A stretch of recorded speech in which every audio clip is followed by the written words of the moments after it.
அனைவருக்கும் வணக்கம். திருநெல்வேலி மாவட்டத்தில் மிகப்பெரிய பாதிப்பை ஏற்படுத்தியிருக்குது இந்த மழை வந்து. ரயில் போக்குவரத்து முழுவதுமாக ஸ்தம்பிக்கப்பட்டிருக்கிறது. போக்குவரத்தும் அதிகப்படியாக பாதிக்கப்பட்டிருக்கு. இப்போ வந்து நிறைய பேருந்து நிலையங்களில் தண்ணீர் தேங்கி நிற்கிறத நம்மளால் பார்க்க முடியுது. ஆனால் இந்த சூழ்நிலையிலும் தமிழக முதல்வர் அவர்கள் இந்திய கூட்டணி அனைத்து கட்டு கூட்டத்திற்கு சென்றது கொஞ்சம் மன வருத்தத்தை ஏற்படுத்துது.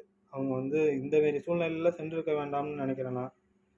அது மட்டும் இல்லாமல் தமிழக மக்கள் இங்கு தமிழக மக்களுங்கிறத விட குறிப்பாக திருநெல்வேலி மக்கள் வாழ்வாதாரத்தை இழந்து நிற்கிறாங்க. ஒரு வீடு இடிஞ்சு விழுவதை நம்மளால் பார்க்க முடியுது. இப்படி ஒரு சூழ்நிலை இங்கே இருக்கும்பொழுது அனைத்து கட்சி கூட்டம் தேவையில்லாதுன்னு நினைக்கிறேன். அது மட்டும் இல்லாமல் தமிழ்நாடு மக்களும் இது போன்ற இயற்கை பேரிடர்களில் எல்லாருக்கும் உதவி செய்யணும். எல்லாரும் ஒரு ஹெல்ப் பண்ணணும்.